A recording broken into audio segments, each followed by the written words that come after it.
Hello, everyone. I'm Colin of WrestleZone.com, joined by the reigning NWA Worlds Heavyweight Champion and the Impact Digital Media Champion, Matt Digital Cardona. Media World Champion. Digital Media World Champion. Get it right. Of course, the Digital Media World Champion. So, multiple world champion at the same time here. Matt Cardona. Matt, how are you doing today? I'm doing great. Woke up, had some breakfast, went to a chiropractor, went to the gym, doing some phone interviews. I'm going to pack up some orders, make some money, just living the dream. It's staying busy.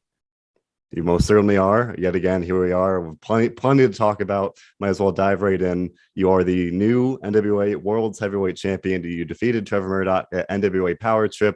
Now, when we last spoke, you talked about how your goal is to save the NWA. Now, as the champion, that puts you in a spot to do that. But first, what were your thoughts on that match with Trevor Murdoch, and just obviously, to say the obvious, winning the title, the NWA Worlds Heavyweight Championship? Yeah, of course, it was my goal from the moment I walked in NWA to become the world champion. I honestly did not think I would get the opportunity that fast, and I've made a career out of capitalizing on opportunities. But Trevor is no joke. If you watch the match, he gets busted open pretty early, but he kept fighting. He did not quit. He's a tough son of a bitch, and I give him credit for that. But I wouldn't stop, and I wouldn't stop beating him down. Hit that radio silence, 1, 2, 3. But I couldn't even celebrate because out comes Nick Aldis, that jealous egomaniac, trying to put himself in the spotlight once again. And that's fine. If he wants to get the rub off me, that's fine. If he wants to, get some buzz off me, that's fine. But one thing he will not get off me is the 10 pounds of gold. So you now hold the 10 pounds of gold, a title that's been held by some all-time legends, Ric Flair, Harley Race, many, many others. What does it mean to have your name join a list of, again, just a whole list of legends and some of the biggest names in wrestling history? I'm very proud that my name is on that list. I take great pride in the fact that I'm the NWA Worlds Heavyweight Champion. Man, listen, I say I'm here to save NWA, and I am. And I think me being the champion will save the NWA because, for instance, I actually get booked other places. So this Friday, GCW, LA, I'll be walking out with the NWA Worlds Heavyweight Championship, as opposed to Trevor or Nick, you don't really do anything but NWA. So if you're just promoting yourself to the people who are already watching, is that really promoting? I don't know if it is. Well, would you say that's kind of your main method of quote unquote saving the NWA? You're obviously all over the place, GCW, Impact, elsewhere, just, literally representing the brand and getting it out there and generating more buzz than it may have previously had? Absolutely. I mean, listen, there's only so many things I can control, but I love for the actual Power show to be presented differently with some goddamn entrance music. Sure, I don't control that. I can control creating buzz. I can't control getting that championship out there. Now, listen, I don't have control to just make world title matches. So I'm not saying when I bring the title to all these shows, it's going to be for the 10 pounds of gold. I can't say that. I don't have the pencil. I'll certainly walk out with it. I'm certainly proud to be the NWA Worlds Heavyweight Champion. I'll certainly make sure I'm announced as the NWA Worlds Heavyweight Champion. I'll certainly get on the mic and say that I'm the NWA Worlds Heavyweight Champion. I mean, goddamn, I went to Paris, France, and brought the title with me. Went to Disneyland Paris, went to the Eiffel Tower, carried that title with me for 3 days, just putting it up everywhere because I'm proud to be the champion. Now, I remember the last time we spoke, you had said that when you were a kid, you watched the NWA, you thought it was old and boring and dated. Now, with you kind of at the face of it as a champion, is it fair to say that you might feel a little differently, kind of being the face of the brand, or on the other hand, how you might kind of plan to change that to make it more exciting, to make it more interesting? I plan to change as much as I can. So if getting the word out there helps, so be it. Like I said, I can't change the format of the show. I can't change the look of the show, the venues that they perform in. I can't change stuff like that. I'll do whatever I can, whether it be doing interviews like this or the Major Wrestling Fever podcast or wearing it out to wrestling shows or just posting on social media, me with the title. I'm going to do whatever I can to bring awareness to the brand because, listen, the guys and girls in the locker room, they're hungry. They're talented. They deserve the spotlight. And when I won that title on Power Trip and I walked through the curtain, There were no pat on the backs. There wasn't a round of applause. They were not happy that I'm the champion, but I think they will be when more eyes start watching NWA. Hard to disagree with that. And you mentioned changing things. Now, yet we're recording this on Tuesday. Yesterday, NWA revealed the bracket for the Crockett Cup, and company president William Patrick Corrigan heavily implied that you might have had a hand in making sure that Mike Knox and VSK got a spot in the tournament. Would you care to kind of confirm that to be the case, or my good friend Mike Knox, longest friend in the business, VSK, my best friend from childhood from Long Island. You know, these guys came to celebrate with me. Poor VSK has his big debut celebrating with me. And then Nick Aldis has to ruin it. And yes, I hope they win the entire Crockett Cup. And what about their team name? The Cardonas. I love it. I love it. And it's just unfortunate the Crockett Cup and this match against Nick Aldis has to be in Nashville. Like I talked about, like changing the times and changing venues. Like who wants to work in Nashville? Right? Like, listen, this is not old time wrestling anymore. And of course, that ego maniac Nick Aldis wants to wrestle in front of he says hometown. It's not even his real hometown. It's from England. He's from England. But that hometown boy, Nick Aldis, makes good. He's not going to make good. He's not going to win the title. And I'm going to get the hell out of Nashville as soon as I beat him 1, 2, 3. Now, just to elaborate a bit on that, you will be facing Nick Aldis, and he said that he ruined your celebration there. But you sound, as you should be, very confident you're going to walk out victorious there. But Nick Aldis, his resume speaks for itself. 2-time champion. He held the title for a very long time. You know, just in a more of a general sense, you know, are you looking forward to that match? Do you kind of I would assume you're not taking him lightly, given the fact that he is a former champion, that he is, that he's proven that he can do what it takes to hold the title multiple times. Yeah, I certainly don't take him lightly. And Nick is somebody who definitely brought awareness to the NWA brand, and he carried himself like a champion in those nice suits from Kohl's. He looked very, he looked as good as he could, holding that title, holding the 10 pounds of gold, and he did a lot for the company. He really did. And I understand why he's coming after me, because he wants to leech off me. He wants to get some of that buzz, and I don't blame him. But, his quote unquote hometown crowd is going to be very disappointed when I beat him in the middle of the ring. And then I hope that's it for Nick Aldis. Nick Aldis is somebody who I think he's just going through an identity crisis. At one time, he brought back his friend from the UK. They were going to be a tag team. They're going to win the Crockett Cup. And now, Matt Cardona's a champion now. Right? And Matt Cardona's a champion now. Let me try to mooch off him. Typical Nick Aldis. But after I beat him in Nashville, after I get the hell out of Nashville, I'm going to try to convince Billy to do some shows in New York, my hometown, a real wrestling town, a real wrestling city. Certainly hope that that's the case. That's more over in my neck of the woods. So if they do, I'd be much more able to go. So fingers crossed on that one. But speaking of New York, I mean, goddamn it, the last show was in Oak Grove, Kentucky.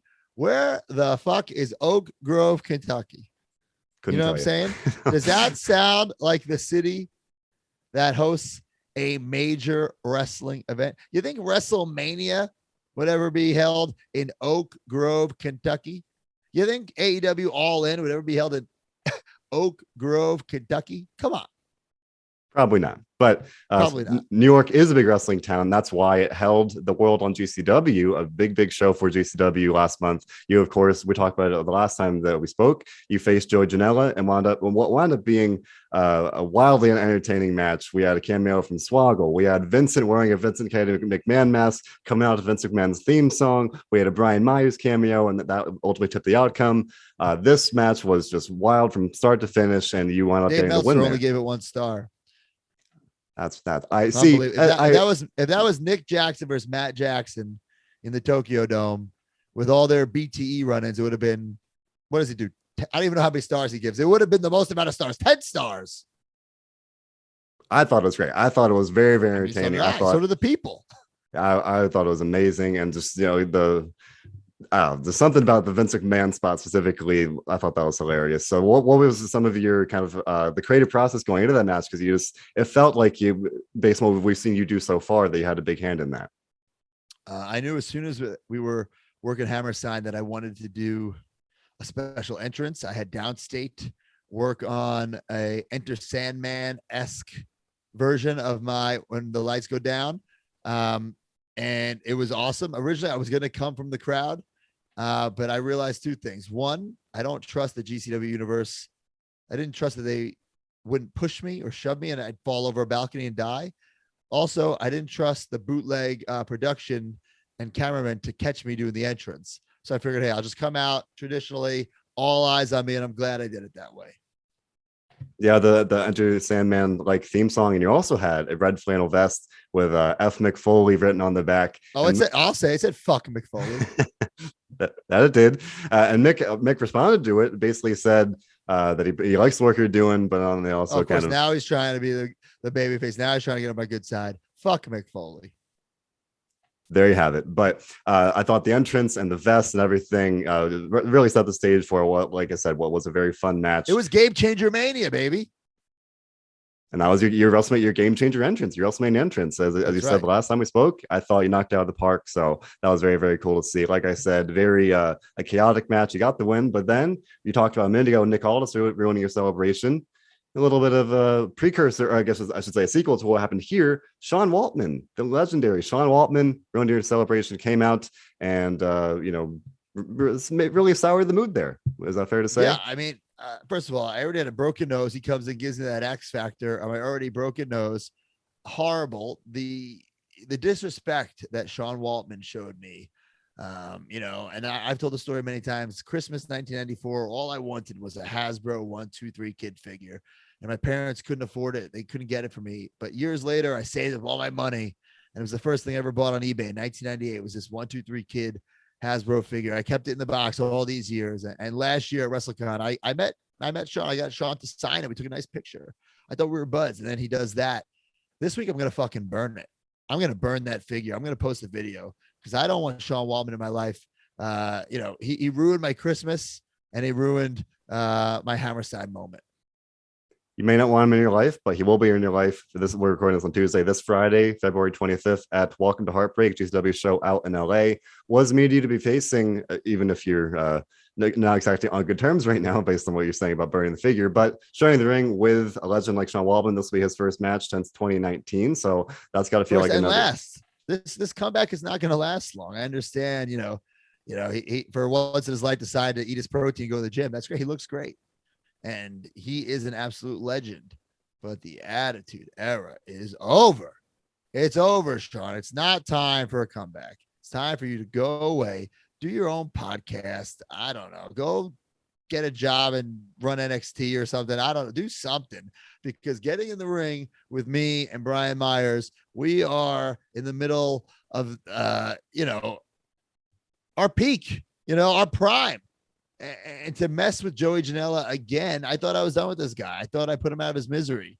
I thought I was done with his shenanigans. And now the team of Joey and Sean Waltman. I mean, listen, we can't even call him X-Pac. We got to call him Sean Waltman. I don't know how GCW is getting away with those graphics because WWE owns that. That's WWE IP. I know that firsthand. So Sean Waltman, if you're listening, I got 2 words for you. Suck it, because we're going to be finished with you. And I'm going to get that red eye getting the fuck out of GCW. You mentioned the IP with X-Pac specifically, and that reminds me about before the World in GCW, you leaned a little into some IP owned by WWE when you supposedly or seemingly won the ECW World Television Championship. And to me, I was just kind of floored that that happened. Like, that's, as you just said about X-Pac, that's a WWE thing, and there you are on a broadcast event, winning a title, getting announced as the new ECW World Champion. Like, what kind of went into that? And then, of course, you trashed it the next night. But listen, Rhino, in the history books, the fans think that he is the last ever ECW and television champion. Ezekiel Jackson is the last ECW champion. Show some respect to Ezekiel Jackson. Rhino may not have come out with that television title, but I'm always ready. I made sure I had one. I had a replica. I beat him. So in my mind, I was ECW television champion, and I'm always ready. And I didn't want to cease and desist, so I threw that title in the trash the very next day. Probably the better play, but I thought it was a very fun, way to kind of. Fired me. I don't need them suing me too. They're very true, very true. But you mentioned potentially getting out of GCW. But like I said, you'll be there Friday, team up with Brian Myers. Now I looked it up. This will be Brian Myers is someone that's new to GCW. It was supposed to be the first time that you two are especially teaming up there together. But and as I looked it up, but this is your first time in a while really teaming up in a high profile tag team match, just the two of you like this. It has been quite some time. So I'm looking forward to really kind of being a team again, the major players back together in a match of this caliber. Yeah, once we left WWE, we said we're not teaming anymore unless it's a match that has some stakes, that's worthwhile, that has enough meat on the bone. So we're doing Joey and X-Pac to kind of work off the ring rust. And then in a couple of weeks, we got Matt and Jeff, the Hardy Boys. And I say work off the ring rust, but we know Joey Janela and X-Pac is not going to be an easy match. We know it's not going to be an easy feat. Joey's a tough son of a bitch, a crazy son of a bitch. He'll do anything. And X-Pac, he certainly doesn't want to lose in his re-debut. So we know it's going to be tough. And we know we have the odds stacked against us because GCW, that building hates me. That's where I quit because they disrespect me so much. So to come back to that building that has no fucking locker room, to be wrestling the man who disrespected my marriage and Joey Janela, and the man who ruined my comeback, my celebration at Hammerstein and Sean Waltman, his comeback, it's not going to be as too sweet as he thinks. You said it here first. So that's what we can look forward to seeing on Friday. But you mentioned, not wanting to team with Brian Myers unless it's a meaningful match that has stakes. So that's what's special. But I do feel like it's important to ask, you both are in Impact Wrestling. Is there any interest in potentially taking this reunion and kind of running with it a little bit? If not right now, like at some point soon, is that a possibility? Or will it be more one-offs like this? I think more one-offs, but hey, like I've made a career of taking advantage of opportunities. If the opportunity presented itself to go for those Impact Tag Team titles, I would certainly take it. I just don't have any hopes and dreams of wrestling Joe Schmo number 1 and 2 in a city like Oak Grove, Kentucky, for example. No reason to do that. I've already won tag team championships in sold out stadiums. Don't need to go do it in like bingo halls in high school gyms, because I did that 15, 20 years ago. You mentioned Impact, and last but not least, among all the things they're doing right now, you're the new Impact Digital Media World Championship. You beat Jordan Grace to the title. For me, when Impact introduced that title, it made all the sense in the world for Matt Cardona to have that title. It feels pretty much a parallel to the Internet Championship. So I was a little surprised that you weren't the inaugural champion, but by being Jordan Grace, you became the second champion to hold the title. Was me to hold the Impact Digital Media World title, that being your first championship that you've won during your time in Impact so far. Yeah, I'm treating that title as if it's a world title. I've been bringing it everywhere. I've been defending it, whether the promoters ask me to or not. That's how confident I am that I'm going to win. And if Impact wants to use the footage, go ahead. I'm trying to get that title out there. I'm trying to get more eyes on that title. I want to make it more important than the Impact World title. And I think I can do that. Every weekend I bring it. I successfully defended it at No Surrender against Jordan Grace. I take her on this week on Impact on Access for the title. And I'm going to bring it to GCW. I'm going to bring it wherever I go. Now, yes, it does get a little exhausting. My bags are so damn heavy with all these titles, but that's just the nature of the beast, baby. It's a good problem to have. Very good problem to have. But you mentioned obviously not just winning the title. To me, that's the lead, the heart of the story. But also by winning the title, or I should say, to win the title, you kind of lean maybe more into the GCW side of Matt Cardona, and you use the chair to win the title. And since then, we've seen more of the Matt Cardona that we've seen in GCW and elsewhere, rather than the quote unquote babyface, or I am a babyface. I'm a white meat babyface. I'm the biggest babyface in the business. Jordan Grace, hell of a competitor, tough bitch. She has my respect, but she was diving at me, trying to attack me. I just happened to see the chair poking out from under the ring. I just took it to defend myself, and she jumped right into it. Can you believe that? Hard to believe, right? It happened though. But something else that feels like it's happening is that we're seeing maybe more of a consolidation of the Matt Cardona character. Whereas like previously we talked about, you've been, you're the same guy and you get different reactions wherever you go. But now it feels like that's evolving in the sense that it's like the Macarona we're seeing in Impact now feels like the Macarona that we have seen in GCW. Is there any truth to that, or are you still just kind of being yourself and letting the crowd determine how they want to feel about it? Yeah, listen, I mean, this past week at Impact, the disrespect I felt was unbelievable. After I retained the title, I went to go celebrate with my people because I'm the people's champion. I went to go celebrate the fans. I wrapped my arms around a little kid, trying to get him on TV, so they could show it to their kids one day. This little bastard bites me, bit me. Can you believe that? Bit me. I just don't understand the disrespect that the fans are showing me now. I mean, I'm the same old white meat baby face, fulfilling my dreams, and they're hating on me for it. It's important to point out, is there any kind of sense of karma there? Because you famously spit in a fan's face I believe it was the World on GCW. Like, is there feels like some kind of karmic justice there in a way, the spitting and biting. What happened was, I started choking on that past blue rib. He just happened to be in my way. Of course. But we're seeing you enjoy a hell of a lot of success in GCW, in Impact, let alone NWA.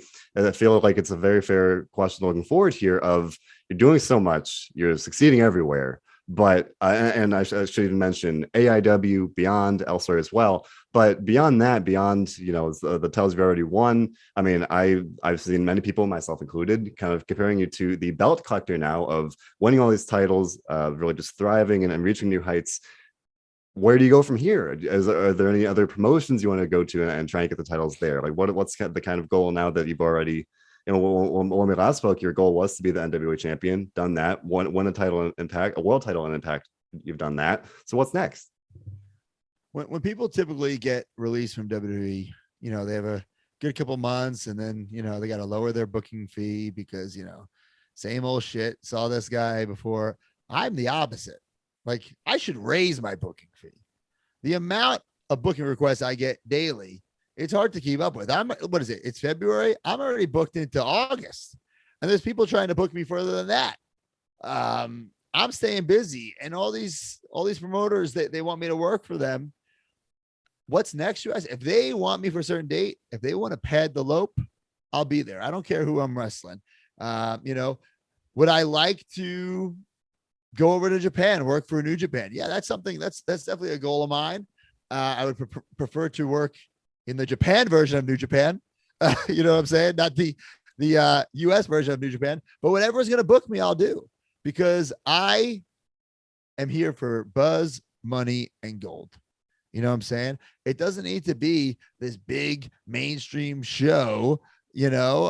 I'll work in a town like Oak Grove, Kentucky, if the check clears, baby. And that's a joke. That's a saying. Never pay me in a check, because I will not accept it. Cold hard cash or PayPal, baby. Maybe just to reiterate, like, do you have any kind of goal in terms of, like, again, you've already done so much and you were enjoying that success. Like, how do you kind of keep that going? Like, other than just the general goal to kind of keep getting the buzz, like, I'm having the time of my life, and I work well evolving and adapting to the situations presented, because you can't, especially in this business, you can't map out what's going to happen, because it's not, wrestling changes every week, every day. So last year, January 1st, I didn't think, okay, in July, I'm going to have this death match. Things happen and you evolve. That's what being always ready is all about. Any opportunity that presents itself to be able to capitalize.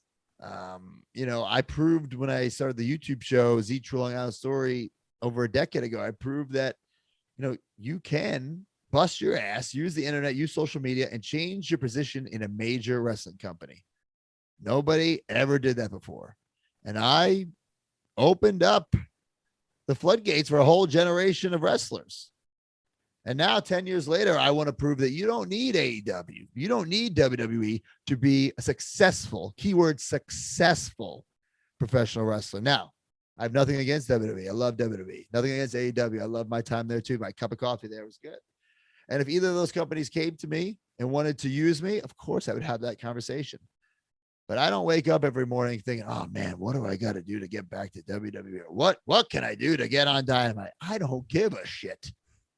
because right now the entire wrestling world is talking about me, whether they want to or not, whether it's positive or negative, they're still talking about me. I'm at the top of their fucking Twitter feed. I'm at the top of their Instagram. I'm shoving me in their face. And if they want to respect me, if they want to love me, if they want to hate me, I don't care because they're talking about me. There's buzz. Buzz is buzz. There's no good buzz. There's no bad buzz. There's just buzz. And I have it. And there's no denying that. And every single weekend, every single month, I do more and more and more and more. And the momentum is on my side. And once you have momentum, not just in wrestling, but in life, once you build that momentum, that confidence, that success, it is hard to stop it. And trust me, I've been on the other side where there was not momentum and not success. I've been there before. I've hit fucking rock bottom. I'm not afraid to go back. And that's what makes me so fucking dangerous, because I've already been there. I've already been there and back a few times. There is nobody in this business who's been counted out more times than me, but I always come back. That's why people should be afraid. That's why people should be afraid, because I'm not afraid to fail, because this is all I want. This is all I've ever dreamed of doing. And right now the handcuffs are off. I'm my own boss. Nothing can stop me. Nobody can tell me, don't do this, don't do that. Nobody can fine me. Nobody can fire me. Nobody can release me. Nobody can put limits on me. And that's why I'm so fucking dangerous right now. And that's a shoot. That's not even some storyline gimmick. There is no pro wrestler in the world who can touch what I'm doing, because no one has the freedom that I have. No one is in the position that I created for myself. I have set this new standard. I've created this new blueprint of what it is to be a pro wrestler. If people don't want to admit that, that's fine, because they're going to have to tell themselves they were wrong in a couple of years when they realize, oh shit, Matt Cardona did it. He changed the business, ... again. I couldn't agree more. I said it many times. Huge fan of all the work you're doing. And it's awesome to see even yet again, the new heights since the last time we spoke. The 2 world championships, even more success, more big matches, more buzz. Wonderful stuff to see. Before we get out of here, just want to give you a chance to plug all the other stuff we're doing, the Major Wrestling Figure Podcast, MC Trillion Story, everything else, just to shine a little bit of a light on that. There is so much goddamn stuff. Sometimes I'm like, oh my God, Matt, slow down. You have too much stuff to plug. But there's never too much stuff. I just have this here because I'm always ready. Major Bendies. Go to majorpodmerch.com. We still have some Series 1 Major Bendies, our own action figure line we created. And we've signed other talents. We're creating opportunities for other talents.